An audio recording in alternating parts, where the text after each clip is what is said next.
এই দেশের কুখ্যাত গ্যাংগুলোর কারণে এই দেশটিকে একসময় বলা হতো পৃথিবীর খুনের রাজধানী। তবে এখন সবকিছু বদলে গেছে।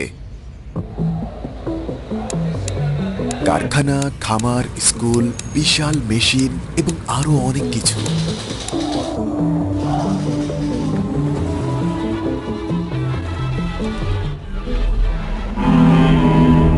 এই সবকিছু একটি কারাগারের ভেতরে, এক অদ্ভুত কারাগার।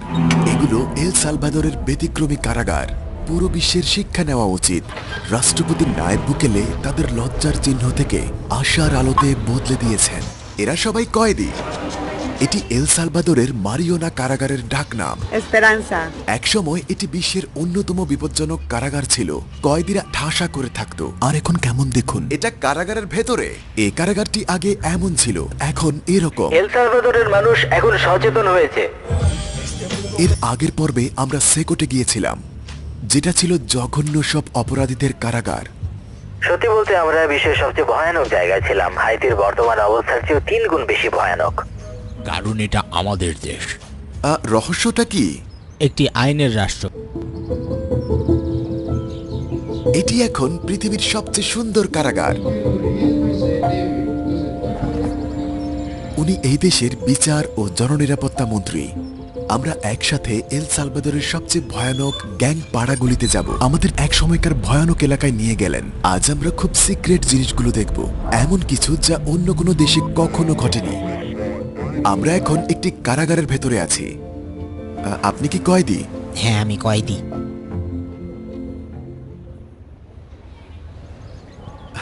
আপনি হয়তো ভাবছেন এটা একটা স্কুল অথবা বিশ্ববিদ্যালয়, কিন্তু এটা কারাগার। এরা কারারক্ষী, আর এখানে যারা কাজ করছে কয়েদি। চলুন আরো দেখাই।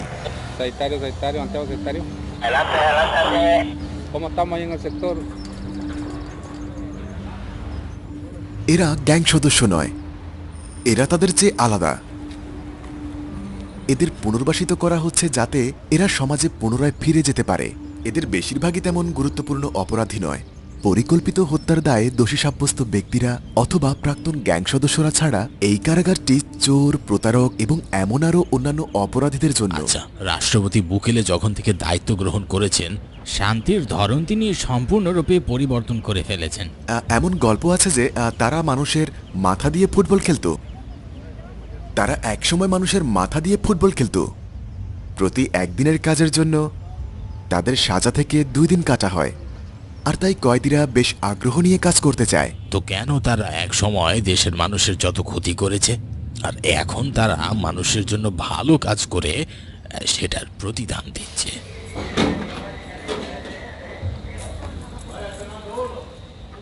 দশকের পর দশক ধরে অভ্যন্তরীণ দ্বন্দ্ব, অপরাধ এবং সংগঠিত গ্যাং এল সালভাদরের জীবনকে বিষিয়ে তুলেছিল।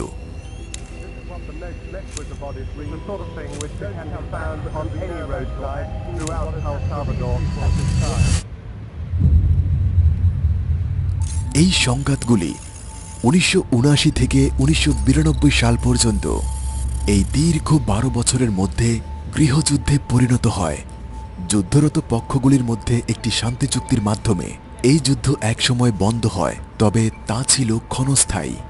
এমন একটি জায়গা যেখানে অপরাধী চক্র পুরো এলাকা নিয়ন্ত্রণ করে এবং এল সালভাদরের এই গ্যাংগুলি এখন আমেরিকার প্রায় প্রতিটি কোণায় ছড়িয়ে পড়েছে। 1996 সালে মার্কিন যুক্তরাষ্ট্রের লস অ্যাঞ্জেলেসে সক্রিয় সালভাদোরিয়ান গ্যাংগুলিকে তাদের হাজার হাজার সদস্যকে মার্কিন যুক্তরাষ্ট্র থেকে নির্বাসিত করা হলে তারা পরবর্তীতে এল সালভাদরে চলে যায়। বিল ক্লিনটন ওই লোকগুলোকে দেশ থেকে বের করে দেওয়ার সিদ্ধান্ত নিয়েছিলেন। তিনি আমাদের সরকারকে বলেননি যে আমি ওই অপরাধীদের নির্বাসন দিচ্ছি। তারা ব্যাস পাঠিয়ে দিল। তারা আমাদের এটাও বলেনি যে ওরা সবাই কি ধরনের অপরাধী। এই কারণে আমাদের সীমান্ত আরো সুরক্ষিত করতে আমাদের প্রশাসন কঠিন পদক্ষেপ নিয়েছে। এর চেয়ে দ্বিগুণ সংখ্যক অবৈধ অভিবাসীদের নির্বাসিত করেছি। সকল অবৈধ অভিবাসীদের নির্বাসন করার জন্য আমরা যা কিছু করব, আর এই অনুপ্রবেশ আমরা যে কোনো উপায়ে বন্ধ করব। এই গ্যাংগুলি এল সালভাদরের মাটিতে অপরাধমূলক কর্মকাণ্ডগুলি চালিয়ে যাওয়ার জন্য সুবিধা পায়। স্থানীয় গ্যাংগুলির সাথে পুনর্গঠিত হয়ে আরো বড় হয় এবং রক্তপাতে লিপ্ত হয়। একদিকে নিজেদের মধ্যে রক্তক্ষয়ী সংঘর্ষে জড়িয়ে পড়ে, অন্যদিকে সরকারের সাথেও দ্বন্দ্বে লিপ্ত হয়। প্রতিদিনের অসংখ্য হত্যাকাণ্ডের কারণে একসময় বিশ্বের খনি রাজধানী হিসেবে পরিচিতি লাভ করে। দেশটি বিশ্বের সবচেয়ে ভয়ানক স্থানে পরিণত হয়েছিল। গ্যাং সদস্যদের আনুমানিক সংখ্যা 50,000 ছাড়িয়ে গেছে। কিন্তু এই বাস্তবতা চিরতরে বদলে গেল যখন 2019 সালে ফিলিস্তিনি বংশোদ্ভূত এক যুবক এল সালভাদরের রাষ্ট্রপতি হিসেবে নির্বাচিত হয়েছিলেন। তিনি হলেন নায়েব বুকেলে, যিনি দেশের দুটি প্রভাবশালী দলকে পরাজিত করে রাষ্ট্রপতি হন। বুকেলের ক্যারিসমেটিক ব্যক্তিত্ব এবং প্রচারণার সময় কঠোর প্রতিশ্রুতি ভোটারদের আকৃষ্ট করতে ভূমিকা পালন করেছে। তিনি দুর্নীতি দূর করার, গ্যাং ভেঙে ফেলার, দেশের অর্থনীতিকে উন্নত করার প্রতিশ্রুতি আর দিয়েছিলেন। তারা আমাদের কি বলেছে? তুমি মানবাধিকার লঙ্ঘন করেছো। তারা কেন চায় ওরা আমাদের মেরে ফেলুক? কেন তারা সালভাদরের রক্ত ঝরাতে চায়? আমাদের দেশে আর আগের মতো রক্তপাত ঘটে না, আর এটা দেখেও কি তারা খুশি নয়?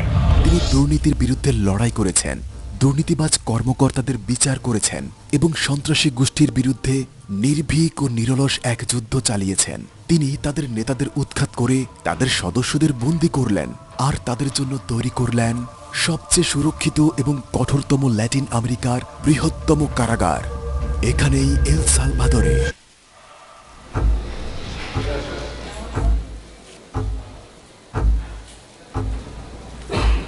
কয়েদিদের কারাগারে আনার পর তাদের অতীত পেশা সম্পর্কে জানতে চাওয়া হয়।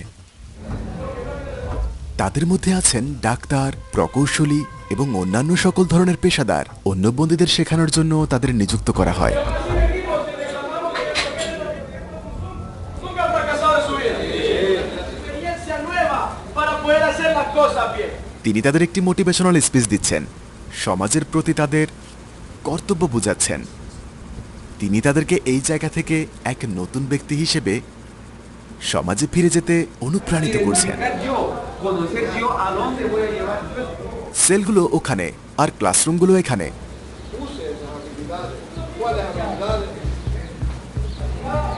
তাদেরকে প্রাথমিক চিকিৎসার প্রশিক্ষণ দেওয়া হচ্ছে।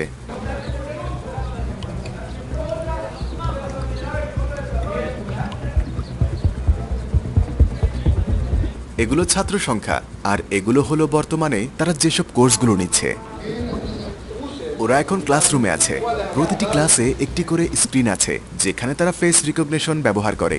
প্রতিদিন তাদের অ্যাটেন্ডেন্স দেয়। y aseguramiento de calidad y inocuidad. চমৎকার চমৎকার কারাগার।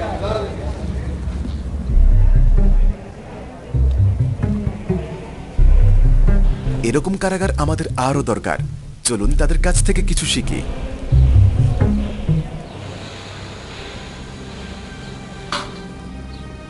এটা কারাগারের ভেতরে একটি কারখানা।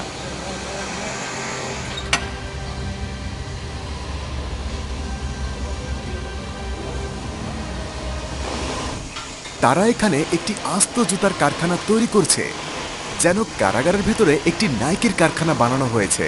এখানে সব শ্রমিক কিন্তু কয়েদি। তৃতীয় সেকশনে ইঞ্জিনিয়ারিং সেকশন।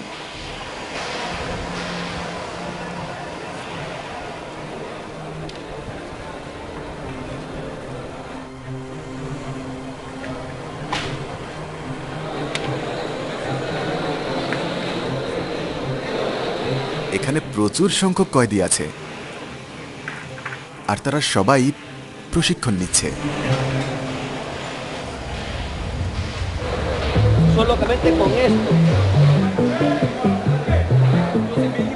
আমরা এখন যাচ্ছি পরবর্তী সেকশনের দিকে।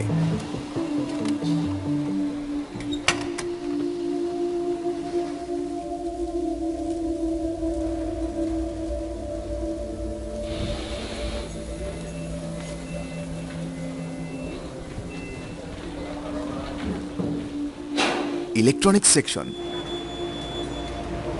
এখানে কয়েদিরা সব ধরনের বৈদ্যুতিক যন্ত্রপাতি তৈরি করে। তাদের শেখানো হয় কিভাবে রেফ্রিজারেটর, ওয়াশিং মেশিন, কম্পিউটার এবং ফ্যান বানানো হয়। মুক্তির পরের জীবনের জন্য তৈরি করা হচ্ছে। ওকে, সে মাদক বিক্রি করত আর এখন সে ইলেকট্রনিক্স বিভাগের প্রধান। এখানে তাদেরকে গাড়ি মেরামত করাও শেখানো হয়। তারা পুলিশের গাড়ি, মোটরসাইকেল এবং কারাগারের গাড়িগুলো মেরামত করে। এটা কারাগারের ভেতরে একটা মিউজিক ব্যান্ড। তারা সবাই কিন্তু কয়েদি। Ok, buenos días, bienvenidos directamente desde el Centro de Formación Laboral de Esperanza para todos ustedes. এই গায়ক একসময় টিকটকে বেশ বিখ্যাত ছিলেন, কিন্তু সে তার বান্ধবীর সাথে মাদক ব্যবসায় জড়িয়ে পড়লে তার ক্যারিয়ার এখানেই শেষ হয়ে যায়।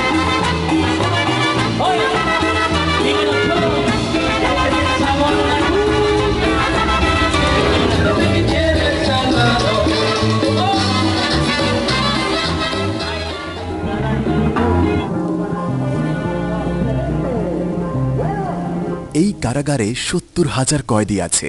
তাদের প্রশিক্ষণ শেষ করার পর তাদের শহরের বাইরে একটি বিশাল কারাগারে নিয়ে যাওয়া হয়। এটি একটি বিস্তৃত এলাকা। কারাগারের চারপাশে নিরাপত্তা বেষ্টনী আর ক্যামেরা আছে। এখানে খামার, কারখানা এবং বিশাল যন্ত্রপাতি আছে। এটা কারাগার। এখানকার কয়েদিদের কোনো গ্যাংয়ের সাথে সম্পৃক্ততা নেই। তাদের পুনর্বাসন হচ্ছে।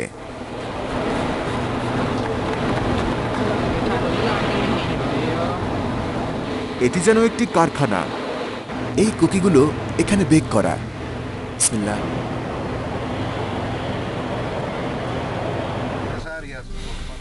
এটাও কারাগারের ভেতরে। ওরা দাবা খেলছে।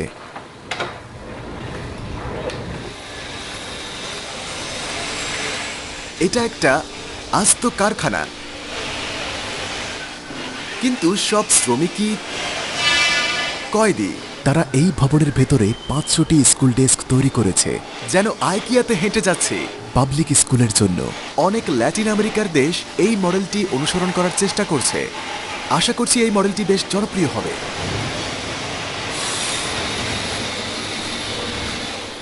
এটা কি এখানে তৈরি? কারখানা থেকে? হ্যাঁ। আপনি কি কয়েদি? হ্যাঁ, আমি কয়েদি। আপনি কি করেছেন? ডাকাতি। ডাকাতি? হ্যাঁ। প্রতিবেশীকে ডাকাতি করার কারণে তাকে ৮ বছরের কারাদণ্ড দেওয়া হয়েছিল। কথা বলে সমাধান করার পরিবর্তে তিনি তার প্রতিবেশীকে আক্রমণ করেন এবং ডাকাতি করেন। তিনি ভুল স্বীকার করেছেন, কিন্তু রাগের একটা মুহূর্ত তাকে এখানে নিয়ে এসেছে। ব্যাস, পরিচয় হয়ে ভালো লাগলো। আমারও ভালো লাগলো। যদি আমি শুধু কথা বলে আমার সমস্যার সমাধান করতে পারতাম। এটাই আমার ভুল। আপনি এখানে কত বছর? ৩ বছর।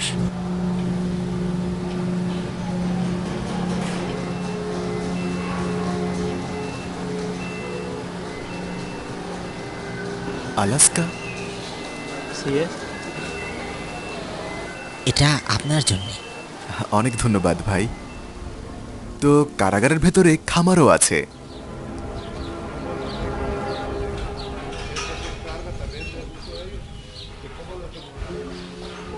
হ্যালো। কারাগারে তারা যা খায় তা সব এখান থেকে আসে। সকল শাকসবজি এবং দুগ্ধজাত পণ্য এই জায়গা থেকে আসে।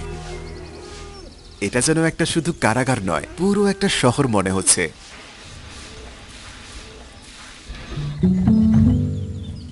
এবার দেখা যাক আশেপাশের এলাকাগুলো কিভাবে বদলে গেছে। আরও দেখব মানুষের অবস্থা কেমন। এলাকা থেকে গ্যাংগুলোকে সরিয়ে তাদের সেকটে রাখা হয়েছে।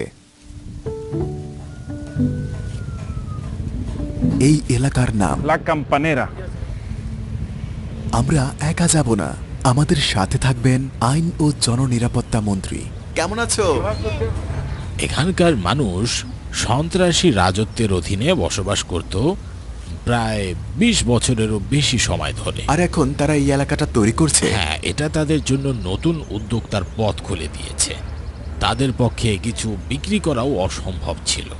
তারা সবকিছু নিয়ন্ত্রণ করছিল। ২ বছর আগে যদি আমি এখানে হেঁটে যেতে চাইতাম? না না না, আপনি মারা যাবেন। মারা যেতাম? হ্যাঁ। সালভাদরের এই গ্যাংগুলি একটি প্যারালাল স্টেট হিসেবে কাজ করত। একটি অপরাধমূলক প্যারালাল স্টেট। তো সরকার আগে এই এলাকাটা নিয়ন্ত্রণ করতো না? কারণ এটা সম্ভব ছিল না। Hola, buenos días. ¿Qué tal? ¿Cómo están? এল সালভাদরে গৃহযুদ্ধের পর ৭৫,০০০-এরও বেশি মানুষ প্রাণ হারিয়েছে। কিন্তু তারপরে গ্যাং কার্যকলাপের সময় আমরা 1,25,000-এরও বেশি সালভাদরানকে হারিয়েছি। নিরীহ মানুষ। হ্যাঁ, গ্যাংয়ের হাতে নিহত। এ তো যুদ্ধের চেয়েও ভয়াবহ। হ্যাঁ, আর এই যুদ্ধ আল্লাহর রহমতে, রাষ্ট্রপতির সমর্থনে এবং লক্ষ লক্ষ সালভাদোরানদের সাথে আমরা এটি জিতবো।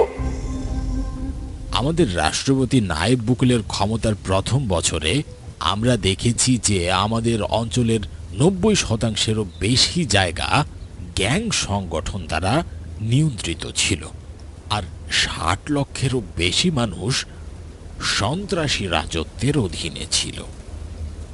90%? দেশের 90% গ্যাংদের নিয়ন্ত্রণে ছিল।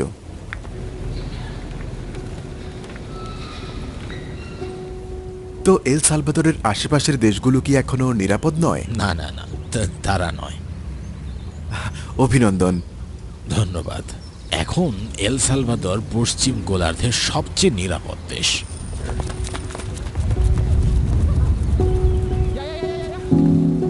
আপনি এখন ল্যাটিন আমেরিকার অনেক দেশে দেখতে পাচ্ছেন যেখানে অপরাধী সংগঠনগুলি সরকারের থেকেও অনেক বেশি শক্তিশালী।